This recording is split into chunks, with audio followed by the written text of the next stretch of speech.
Let's look at another example of exponential growth.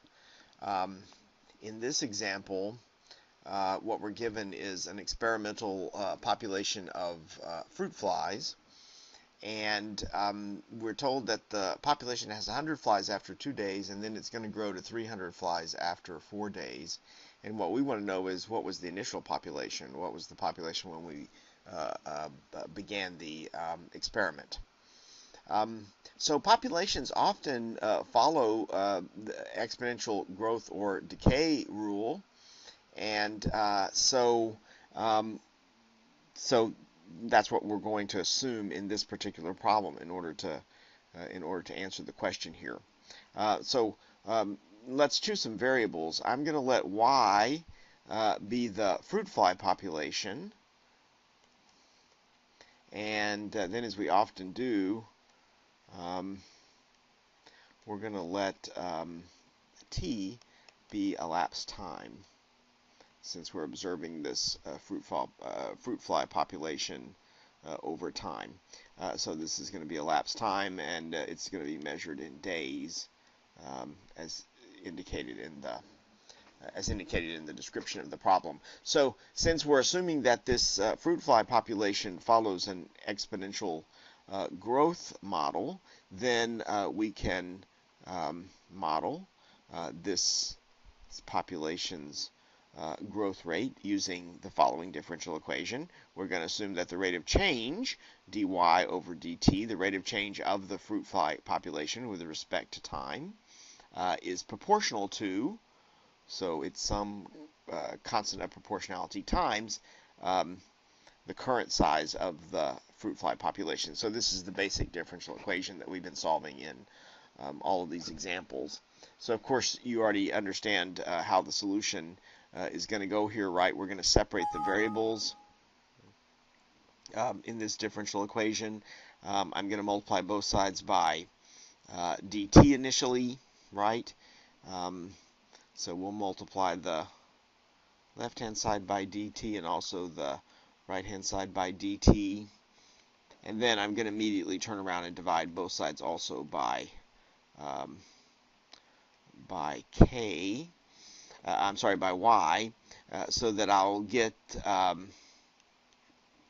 my separated differential equation, which of course is dy over y is equal to some constant, our constant of proportionality, times dt. And now we're going to integrate both sides of this equation, right? So of course we know how to integrate the left-hand side. That's the natural log plus a constant, and I'm going to label this constant on the left-hand side with a subscript, since I'm also going to get a constant on the right-hand side, a possibly different constant, when I integrate the constant k. And of course this integral is just going to be k times t, and then of course plus my second arbitrary constant, which I'm going to label as c sub 2. And now we're going to solve this equation for y, correct? First thing I want to observe is y is a positive value, right? The fruit fly population, or at least it's not negative, but in the story here it's positive. So we're going to drop the absolute value bars here. So I'm just going to write natural log of y. I'm going to shift the constant c1 back to the right-hand side, and then combine that with the constant c2 just to get a third constant. And since that's the only other constant in the problem other than k, I'm going to drop the subscripts here and just write capital C for this constant.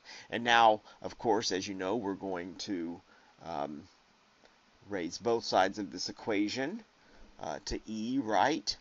And so we'll get e to the natural log of y. E to the natural log of y is equal to e to the k times t plus cap c, right? And of course, the reason we're raising e to both sides of this equation is so that we can cancel this natural log, right? So we'll get y is equal to, and now I can break this power on the right-hand side into two factors. So I'll have e to the kt times e to the cap c, right? And e to the cap c is going to be yet another constant. So again, I'm just going to write that using the c for constant, because e to the c is a constant. And so I have a constant times e to the kt. So there's my solution, not to the problem, right? Because the problem wants to know what's the initial fruit fly population. But I do have here now the basic formula, right, that models the fruit fly population after a given elapsed time. And now I'm going to use the information that I'm given to determine what this constant capital C is, right, and what this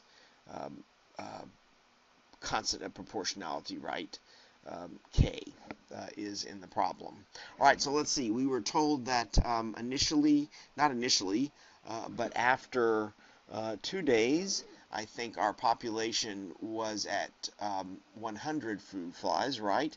And then after 4 days, it had grown to,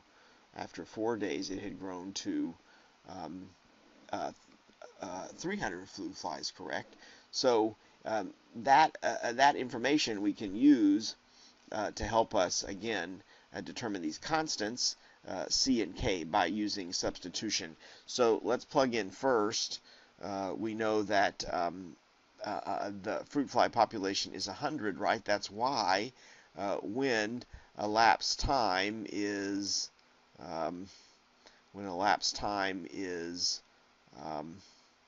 2 days, right? So I can substitute 2 for t. And then the other thing we know is the fruit fly population had grown to 300 after 4 days. So 300 is equal to cap c times e to the k times 4. All right, now, so now we have two equations right here, and we have also two unknowns. So we have a chance, at least, there of using these two equations to find both capital C and this constant of proportionality, K. However, you may not have solved systems of equations like this before, and so that initially may appear to be a little bit challenging. But I'm going to show you a trick here, because what I'm going to do is I'm going to actually divide the left-hand sides of these equations by one another, and also the right-hand sides as well. So I'm going to write, let's divide the bottom equation by the top equation. So I know that 300 divided by 100, the left-hand side of the bottom equation divided by the right-hand side of the left-hand side of the top equation, right, is also equal to cap C times e to the 4k, k times 4, I can write that as 4k, divided by cap C times e to the 2k, right? And the reason that's useful to me is, well, 300 divided by 100 is just going to be 3. So the left-hand side simplifies nicely. But also the constants here, cap C is going to divide out, right, on the right-hand side. So I just end up with e to the 4k divided by e to the 2k. But remember, when you're dividing powers that have the same base, you can subtract the exponents. So I can write this as e to the 4k minus 2k, which of course is just e to the 2k, right? So I end up with this equation, 3 is equal to e to the 2k, and now I can solve this equation for k. I think you know how to do that pretty well, right? What I'm going to do is take the natural log of both sides here. All right, let's see if I've got enough room to finish this. Yeah, all right. So I'll take the natural log of 3. That's equal to the natural log of e to the 2k. Of course, the natural log and the exponential function are going to invert one another, right? So I'm just going to get 2k is equal to natural log of 3, or k is equal to the natural log of 3 divided by 2. So there's my solution for um, k. I can write down a decimal estimate for this, by the way, okay, by using my calculator, of course, and estimating natural log of 3. Let's do that. I think I can solve the problem without actually having to write down this estimate, but let's go ahead and do that, since normally we would do this for most problems. So I want natural log of 3, so I'm going to pull up the calculator here. I'm going to take natural log of 3. There's natural log of 3. It's about 1.0986, and then I'm going to divide that by 2, right? And so I get about 0.549 to 3 decimal places, 0.549. That's my estimate for my constant of proportionality. But let me show you now why I don't think I really need that estimate, because now what I'm going to do is take k, of course, and substitute it back into one of my original equations for k. Let's take the first one and see what we get. So when you substitute in natural log of 3 divided by 2, right, you get, for k, you get 100 is equal to cap c times e raised to the k, but k is natural log of 3 divided by 2, right, times 2. Remember, we have that multiple of 2 in the exponent, that factor of 2 in the exponent. So those 2's are going to cancel each other nicely there in the exponent. So I get 100 is equal to cap c times e to the natural log of 3. But e to the natural log of 3, since e and natural log are inverses of one another, right? E to the natural log of 3 is just going to be 3. The e and the natural log, of course, are going to invert each other, right? And so I get c times 3 is equal to 100, or c is equal to, oh, that's nice, 100 divided by 3. That now is my initial fruit fly population. That's the population at time 0, okay? Because, remember, here's my model for my fruit fly population, right?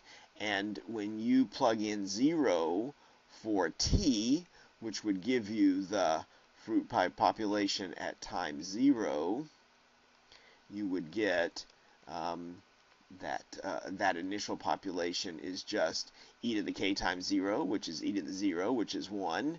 1 times c there is just c. So my initial fruit fly population is this constant cap c, and we just figured out that that constant cap c is 100 divided by 3. Of course, if you write down a decimal approximation for 100 divided by 3, you're going to get 33.333, right?